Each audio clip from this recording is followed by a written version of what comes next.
কিসের বড়াই করো রে মন,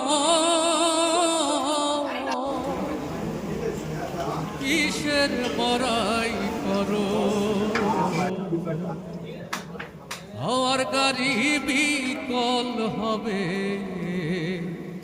একটু সময় পড়ো।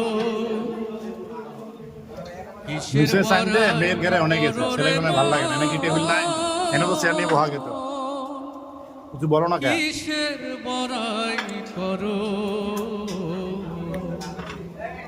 হওয়ার গাড়ি বিকল হবে, একটু সময় পড়ো। সালাদ কার জমিনে বাঁধলি ঘর, কে বা মালিক তার, মিছে কেন করো রে মন,